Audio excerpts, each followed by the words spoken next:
Okay, so what I'm going to demo here today is how to set up a skill in Claude. I've already got the skill window opened up. The way you open up the skill window is you go to Customize, you go to Create New Skills, and let's see, we'll just go ahead and build a skill here. So create the skill with Claude. Claude asked me what the skill should do, so I'm going to give it a description. I'm an appellate lawyer. I've been given a file for an appellate brief in the Paul's graph case. I need you to create a skill that's not just going to work for this appeal, but for all appeals. Essentially, what I want you to do is to figure out what needs to go into the brief and outline the brief. I want you to figure out what the standard of review is, do some preliminary legal research to determine whether we have a plausible argument, and do that research using mid-page, and then put together an outline for the brief with very active headings. I like to use active headings. And then go ahead and draft the brief for me using the documents that are in the record. Do you understand?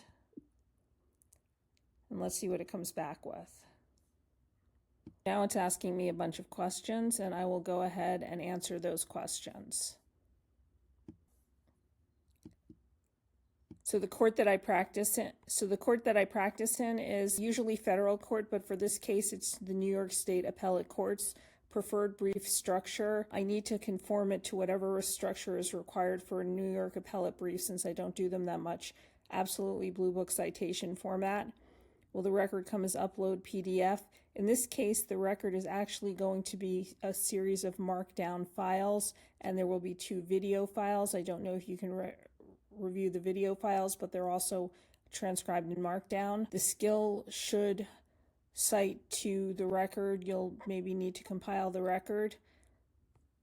When mid-page returns results, I want the skill to recommend whether we should proceed with that particular argument or not. I don't have examples of headings right now, but I do like things that are punchy, so that's off the top of my head. And let's see what it's going to do. Now, ordinarily, to make this process much more valuable, you would give Claude examples of other briefs, you would give it the headings that you like, you would really take your time putting something like this together. You might sit down with a colleague and talk and brainstorm about what the ideal brief would look like in a particular case. You might decide if you have a standard rubric that gets modified jurisdiction by jurisdiction, or if there's just one overall rubric that you're going to use every time. So those are some of the things to take into account when you're coming up with your skill. And we'll just take a break while Claude works. This will take a little bit of time. Okay, so Claude is back and it has created some skills. So it's going to identify the court, load the right style guide, read the files for the record, issue identification, mid-page research, and now it tells me what's bundled inside the skill. So now I want to save and install the skill. It's got the case wrong. It's Falls versus Paul's graph. Yes, I'd like to do a test run. I'll upload the record, but first let me install and save the skill. Yes, I'll do a test run, but first let me save and install the skill.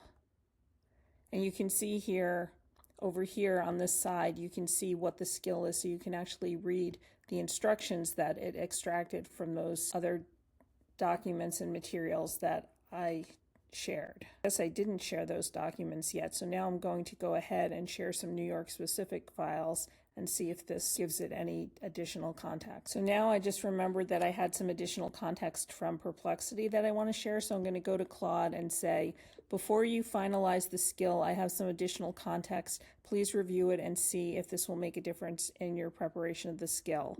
And just by way of background, the context that I'm providing is from Perplexity. I had Perplexity do some deep research on New York appellate practice. So let's see if that changes anything. It was telling me it's good context. Let's see if it's going to change the skill at all. And we can look over here and we can watch as the skill gets developed.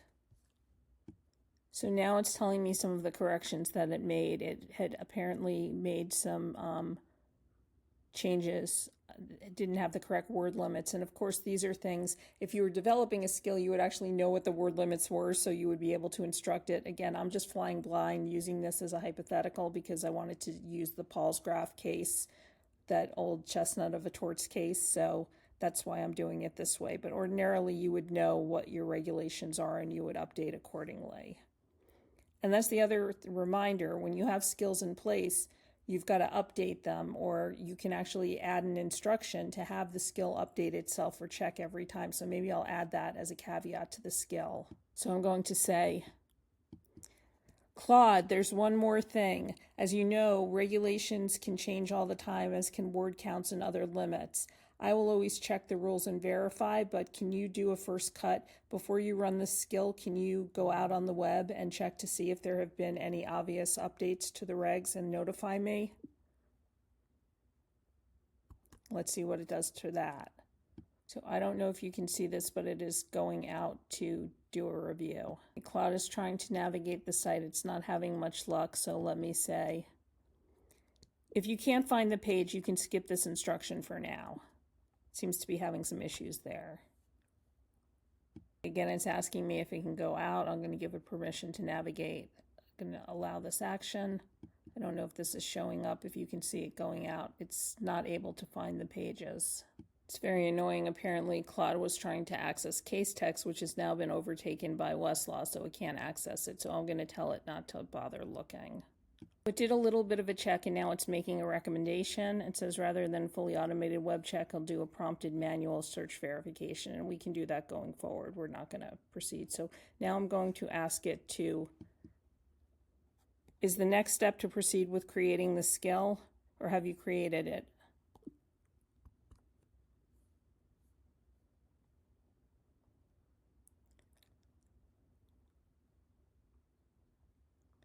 Now it's trying to figure out how to bake in a live web check. So this is taking a little bit of time. We'll pause again. Still trying to get into Justia now. And this is one unfortunate thing. It's kind of hard to stop these agents or these tools once they start. This is very unfortunate. Everything is getting a block, so it can't verify. So I'm going to tell it to move on, making some workaround issues for manual checks, but we will move forward. Here's the skill, and I'm just going to make sure that the skill has been installed. Have you installed the skill?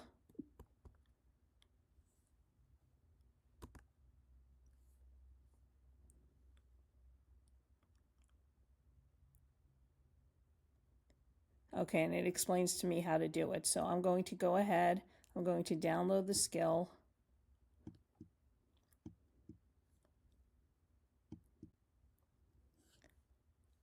I'm going to go find where settings on Claude. It's not settings, it's customize, and upload the skill. Skills. I'm going to upload. Browse skills. Okay, so now I'm going to get the skill created. I'm going to go to create skill, which is under customize, skills, customize. I'm going to upload the skill.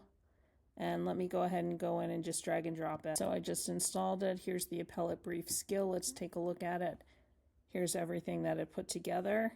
And now we're going to go ahead and we are going to try to run it. So let's go ahead and do that now. Now we have the Appellate skill set up.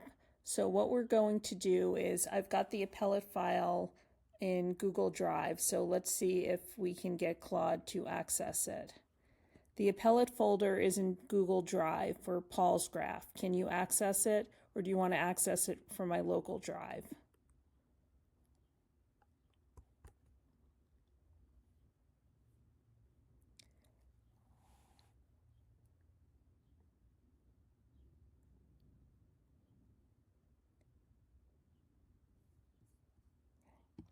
Can you find the Paul's graph folder? That has the Appellate record, PALSGRAF.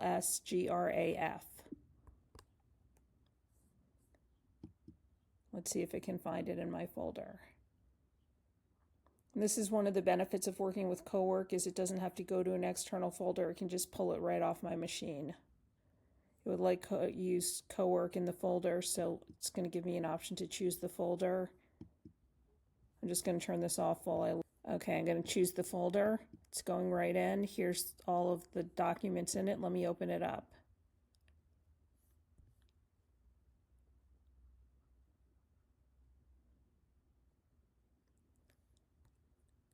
Okay, so now I'm going to ask it what to do. So the first thing I would do as an appellate lawyer when I'm faced with an appellate folder is just ask it to list what the contents are. So let's go ahead and do that.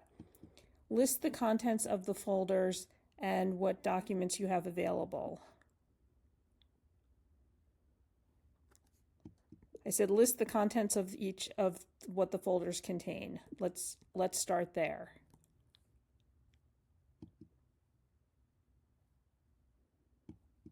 List the contents of the folders. So it's going to go ahead and tell me what's in the folders. And these folders are in Markdown because they were prepared by Perplexity, so that's why it's got this strange issue here. So now what I'm going to do is it asks if it wants to dig into those. So I'm going to say, I represent the defendant in this case. I have to appeal the jury verdict. Can you take a look at this case, give me an overview, put together sort of an abstract of what the case is about, what the issues could potentially be on appeal? Let's see what it does. And again, this is the Palsgraf case, so you should be familiar with the facts when they come up. So here's the summary that Claude came up with, and if you remember the Palsgraf case, you can see it says what the arguments are and what the issues are in the defendant's appeal.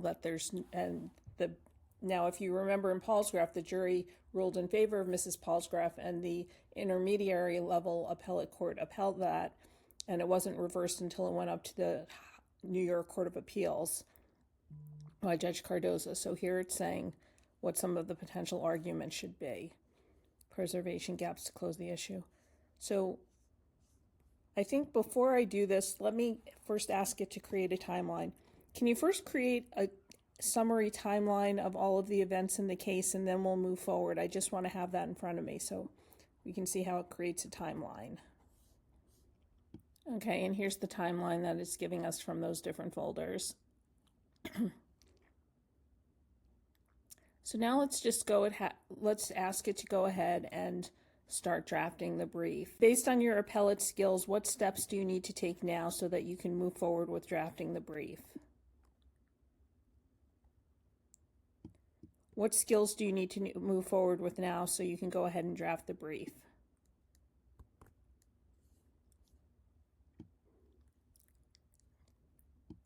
Go ahead and start with the research on mid-page, and then also undertake those 2 procedural skills. So yes, so load the appellate reference file, confirm the target court is the Court of Appeals, and start the mid-page research. Yes, please undertake those tasks. So Claude has come up with a go, no-go, whether we should go ahead. It's going to do this preservation audit. So let me ask it to now go ahead and approve this structure and move on to outlining. So this approach is approved. I'll have it go ahead. You notice some of the things it's working in. It's even incorporating a Blue Book cheat sheet. So when the brief is done, hopefully the sites will be Blue Booked appropriately. So here's the outline for the brief that it gave me, that there's no duty to Mrs. Palsgraf. The chain of causation was broken by a later event, challenged possibly one of the jury charges, and then there's another damages issue. So that's the outline. And now I'm just going to ask it to go ahead and draft the brief. And again, this is not necessarily how I would do it, but I'm just doing this as a demo to show you what it can do very quickly. So let me give it instructions to draft the brief. In part 2 of this, I'm going to show how you can do the edits and the formatting in the Word add-on, but right now I'm just going to have it do its drafting. So let's see what it comes up with. So now I'm going to take a look at the appellant's brief.